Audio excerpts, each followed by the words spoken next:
तो 3 case possible हो सकते हैं, या तो a बराबर 3q होगा, या तो 3q + 1 होगा, या तो 3q + 2 होगा। 3 केस पॉसिबल हमारे, कोई अगर इंटीजर है तो जैसे कि दे रखा है कि पहला केस मान के चलते हैं। हमने पहले तो मान लिया let a be any positive integer, ठीक है। तो व्हेन a = 3q, ये पहला केस, ठीक है। तो दिखाना है a का क्यूब बराबर 3 3 जा 9 3 जा 27 क्यूब, ये आ जाएगा दोनों तरफ क्यूब करने पर, है ना, दोनों तरफ क्यूब करने पर ये आ जाएगा। तो यहाँ से हम क्या देख सकते हैं, इसको क्या लिख सकते हैं, 27 को 9 3 जा, अब देखो 9 3 जा 27 को 9 × 3 में ब्रेक कर लिया और इसको अलग कर दिया ब्रैकेट में। तो यहाँ से क्या नजर आ रहा है, 9m, a³ = 9m। तो पहला हमने प्रूव कर दिया, जहां पर m बराबर है 3q क्यूब के, m = 3q क्यूब, यानी कि किसी भी पॉजिटिव इंटीजर का जो है क्यूब जो है वो 9m फॉर्म का प्रूफ कर दिया। अब केस 2 लेके चलते हैं। केस 2 क्या है, when a is equal to 3q + 1, ठीक, ये वाला कोई भी पॉजिटिव इंटीजर a है, अगर वो 3q + 1 फॉर्म में दिया है तो उसका क्यूब कैसा आएगा, तो उसका क्यूब कैसा आएगा, दोनों तरफ क्यूब किया, ठीक। तो अब इसमें तो आइडेंटिटी लगानी पड़ेगी, a + b का होल क्यूब। तो a क्या होती है identity, a³ + b³ + 3ab in bracket a + b, ये होती है आइडेंटिटी। तो यहाँ से वैल्यू क्या आएगी, यहाँ से वैल्यू आएगी, पहले a का क्यूब 3 3 जा 9 3 जा 27 क्यूब प्लस 1 का क्यूब 1 ही आएगा, 3ab मतलब 9q और in bracket a + b 3q + 1, ये आ गया हमारा। अब देखते हैं,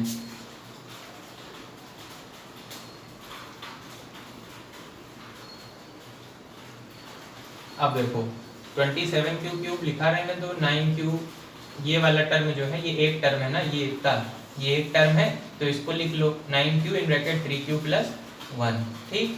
और अब क्या बचा, 1 बचा, केवल ये प्लस था तो इसको अलग लिख लिया। अब देखते हैं, अब इतने में से हम क्या कॉमन ले सकते हैं, इन दो टर्म में से हम 9 को कॉमन ले सकते हैं।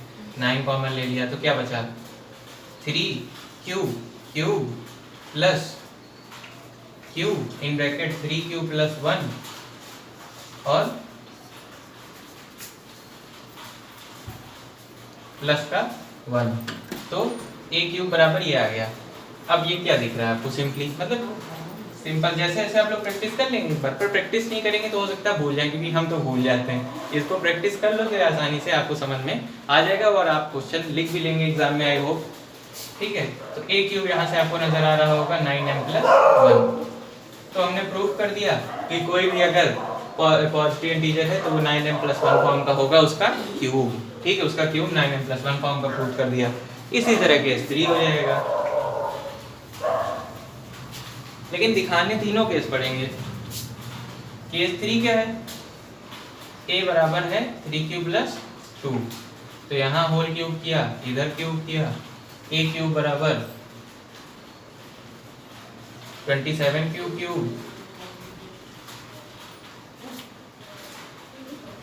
a³ + b³ + 3ab, तो 9 2 जा 18 in bracket a + b, a³ बराबर, अब यहाँ क्या कॉमन ले सकते हैं, यहाँ हम कॉमन ले सकते हैं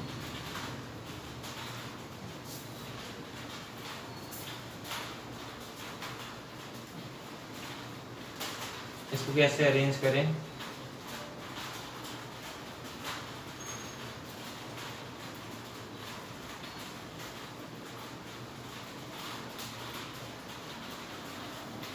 हाँ अरेंज करने की जरूरत नहीं, 9m + 8 फॉर्म में दिखाना ना, तो 27q क्यूब लिखा रहने दो, फिर लिख लो ये वाला term 18q in bracket 3q + 2 और 8 बचा, 8 प्लस में इधर लिख लिया, ठीक।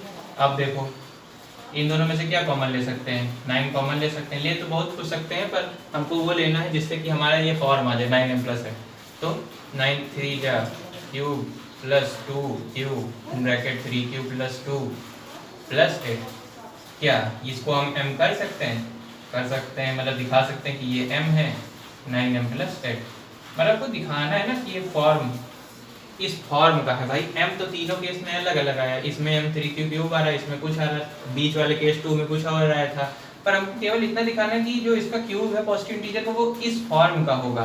तो 9m + 8 फॉर्म का भी हमने प्रूफ कर दिया। तो तीनों केस से हमने तीनों चीजें प्रूफ कर दी। अब ये हमारा नेक्स्ट क्वेश्चन दे रखा है, इसमें दे रखा है कि दिखाओ so that n² - 1 is divisible by 8 if n is an odd positive integer.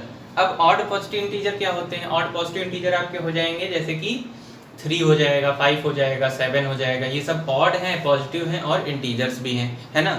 तो अगर n ऑड पॉजिटिव इंटीजर है n, तो n² - 1 हमेशा 8 से डिविजिबल होगा। ये आपको using Euclid division lemma proof करके दिखाना, शो करना है ना। तो अब हमको जैसे हर बार a मानना पड़ रहा था, let a be any positive odd positive integer, लेकिन हमको यहाँ n पहले से दे रखा है, if n is an odd positive integer, यानी कि हमको a मानने की जरूरत नहीं, हमारा a पहले से गिवन है, हमको n गिवन है ना। और कोई भी अच्छा ऑड पॉजिटिव इंटीजर है जैसे कि 5 है, तो इसको हम 2q+1 फॉर्म में रिप्रेजेंट कर सकते हैं। चाहे करके देख लीजिए, 5 है तो इसको 2 2 जा 4 + 1 फॉर्म में रिप्रेजेंट कर सकते हैं कि नहीं? कर सकते हैं, बिल्कुल कर सकते हैं। 2 2 जा 4 + 1 5। जैसे 7 है, ये ऑड पॉजिटिव इंटीजर है, इसको 2 3 जा 6 + 1 7, तो ये भी 2q+1 फॉर्म हो गया। मतलब जनरल फॉर्म जो ऑड नंबर की आ गई वो क्या आ गई? 2q+1, 2q+1। तो अगर n ऑड पॉजिटिव इंटीजर है तो n को क्या लिख सकते हैं हम? 2q+1, ठीक है, या 2q+1 कह लो, या n को क्या लिख सकते हैं? 2q+3, या n को क्या लिख सकते हैं? 2q+5। ये सब मतलब जनरल फॉर्म है, ऑड नंबर ही हमेशा आएगा इनसे।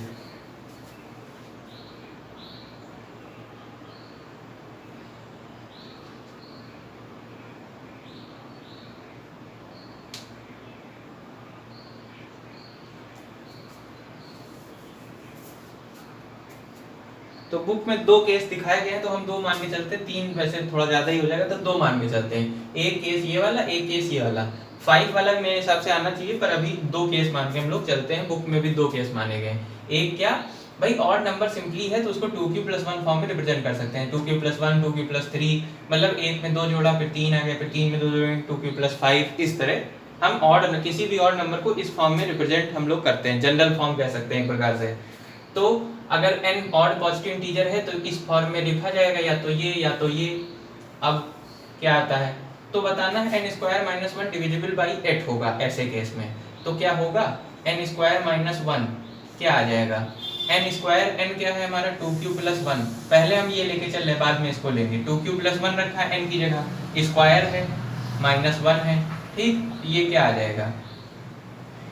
अब इसका होल स्क्वायर खोलो, a + b का होल स्क्वायर, तो 4q² + 1 + 2 2 जा 4q -1।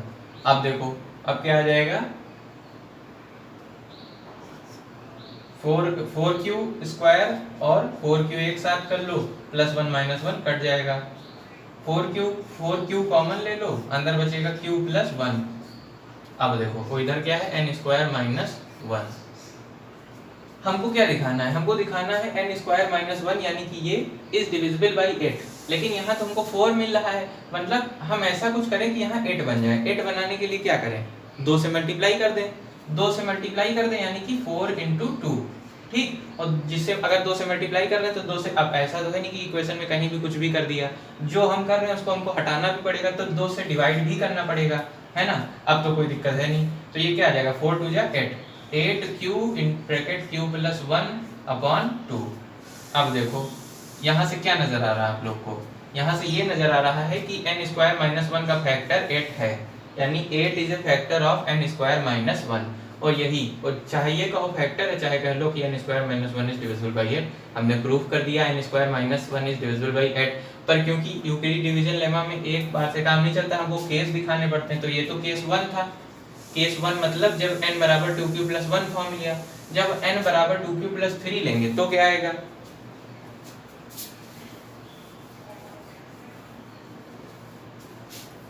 ये केस 2 अब दिखाते हैं। n = 2q+3 लिया हमने, ठीक है, मतलब ये भी ऑड नंबर को ही तो रिप्रेजेंट करता है। q की जगह 1 पुट करके देखो, 2 1 जा 2 और 3 + 2 5, ऑड नंबर आया। क्यू की जगह 2 पुट करके देखो, 2 2 जा 4 प्लस 3 7 ऑड नंबर आया। मतलब ये भी ऑड नंबर की ही फॉर्म है। और यूक्लिड डिवीजन लेमा में हमको 2 से 3 केस या 1 से 2 केस दिखाने पड़ते हैं। तो हमने जैसे ये लिया, तो अब हम क्या करेंगे, n स्क्वायर माइनस 1 है तो n स्क्वायर माइनस 1 n का स्क्वायर करेंगे 2q प्लस 3 का होल स्क्वायर माइनस 1। तो ये क्या आ जाएगा, होल स्क्वायर ओपन करेंगे तो 4q स्क्वायर प्लस 9 प्लस 2 2 जा 4 3 जा 12 12q माइनस 1। यहाँ से क्या आ जाएगा 12q प्लस 4q स्क्वायर और 12q को एक साथ कर लीजिए, 9 और माइनस 1 8 आ जाएगा। अब यहाँ से क्या आ रहा है, यहाँ से ये आ जाएगा कि इन दोनों में हम क्या कॉमन ले सकते हैं, या सिंपली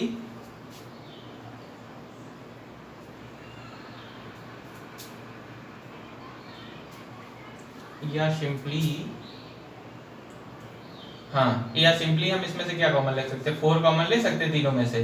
भाई हमको फैक्टर दिखाना पड़ता। अब एक तरीका ये है कि आप लोग क्या कर सकते हैं, जैसे कि मान लिया हमने यहाँ पे 4 कॉमन ले लिया, 4q कॉमन ले लिया इन दोनों में से, तो यहाँ क्या बचेगा, q बच जाएगा एक, तो इधर 3 और प्लस 8। अब हम कह दें या फिर ये रहने दीजिए। सिंपल सा तरीका क्या है, फैक्टर दिखाना तो हमको मतलब कोई तरह हमको क्या करना है, 8 जैसे हम पिछली बार 8 लाए थे कॉमन में, 8 मतलब पहले ले आए थे 2 से मल्टीप्लाई करके, तो वही कुछ करना पड़ेगा। तो हम पूरी इक्वेशन में से क्या करते हैं, पूरी इक्वेशन में से हम लोग 8 कॉमन ले लेते हैं।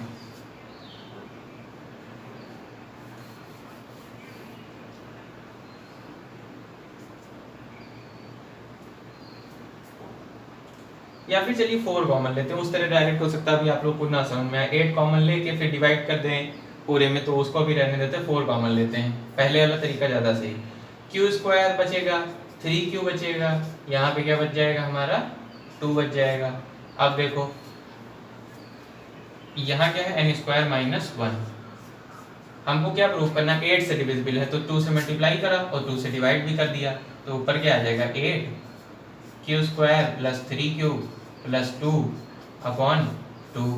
ठीक, यानी कि यहाँ से क्या नजर आ रहा है, n square minus 1 is divisible by 8। या यही हमको दिखाना था, दोनों केस में हमने ये चीज प्रूव कर दी। अच्छा अब एक चीज और, जैसे इस तरह कोई क्वेश्चन इस तरह कुछ लिखा है, ठीक, ये चीज लिखी है ये, और अगर यहाँ प्लस 1 लगा होता तो क्या यहाँ से आप कह सकते थे कि n स्क्वायर माइनस 1 जो है 8 से डिविजिबल है? नहीं कह सकते थे, क्योंकि ये एक टर्म एक्स्ट्रा आ गया यहाँ पे। ये दिखा रहा कि ये इसको इससे डिवाइड करने पर ये इसको जो है इससे डिवाइड करने पर रिमाइंडर बचेगा कुछ ना कुछ, मतलब ये जो है 8 इसका फैक्टर नहीं, पर यहाँ 1 नहीं था तो मतलब 8 इसका फैक्टर है, ये चीज।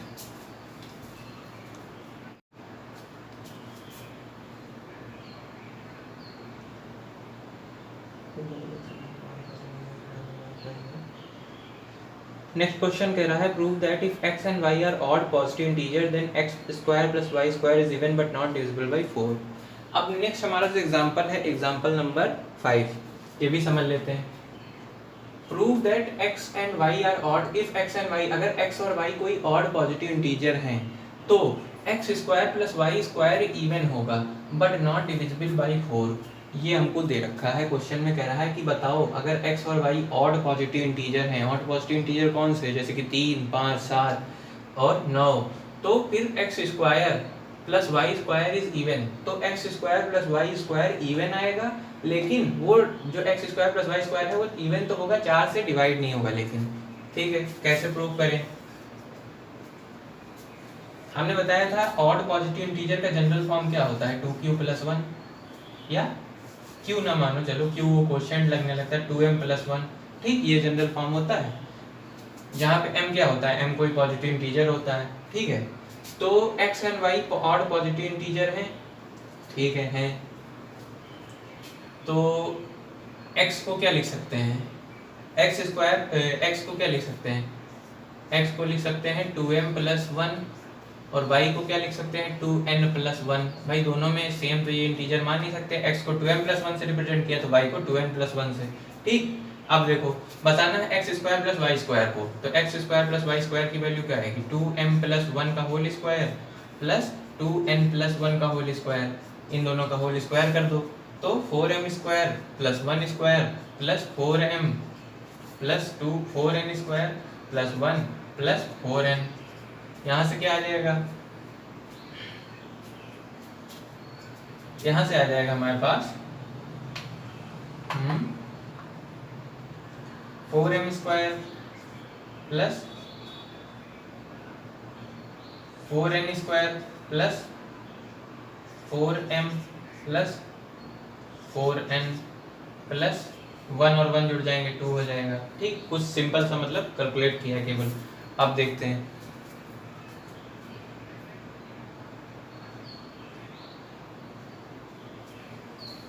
अब कॉमन लेंगे, क्या कॉमन लेंगे, 4 कॉमन ले सकते हैं, 4 सब में है, इसमें भी इसमें भी इसमें भी इसमें भी, सब में 4 है, तो 4 कॉमन ले लिया, बचा m square plus n square plus m plus n plus 2, 2 अलग है, ठीक है, 2 को अलग लिखा रहने दिया। अब देखो यहाँ से सिंपल सी चीज, क्या हमको बताना था कि x square plus y square जो है वो इवन आएगा, लेकिन 4 से डिविजिबल नहीं होगा। तो देखो x square plus y square even है, हमको यहाँ से पता चल रहा है। कैसे पता चल रहा है,